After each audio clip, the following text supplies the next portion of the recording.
ভারতের পশ্চিমবঙ্গের বর্তমান যে নির্বাচন, এই নির্বাচনে আমার মনে হয় না যে এই পরিস্থিতি, সেখানে মমতা ব্যানার্জি আবারও ক্ষমতায় আসতে পারে। কারণ বিজেপির এখানে নতুন একটা উত্থান হবে। আপনারা যদি সার্বক্ষণিক নির্বাচনের এবারের প্রচারণা কিংবা পশ্চিমবঙ্গের যেই গত কয়েক দশক ধরে যেই মমতা ব্যানার্জির যেই কার্যকলাপ রাজনীতির সাথে, সেটা মানুষ পশ্চিমবঙ্গে এবার বয়কট করেছে মনে হচ্ছে।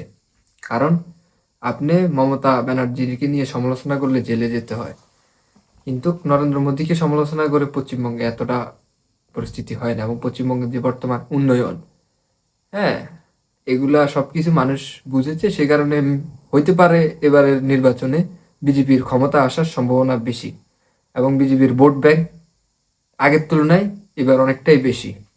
সে কারণে পশ্চিমবঙ্গে মনে হচ্ছে এবারের নির্বাচনে বিজেপি ক্ষমতায় আসবে। আপনারা যদি সার্বক্ষণিক নির্বাচনের যে মনিটরিং ব্যবস্থা, এবারের রাজনীতির, পশ্চিমবঙ্গের রাজনীতির যে পরিস্থিতি, এগুলো সব ক্যালকুলেশন করলে দেখতে পারবেন যে এটা একটা মানে মমতা ব্যানার্জির মিথ্যা প্রপাগান্ডা বিজেপিকে নিয়ে।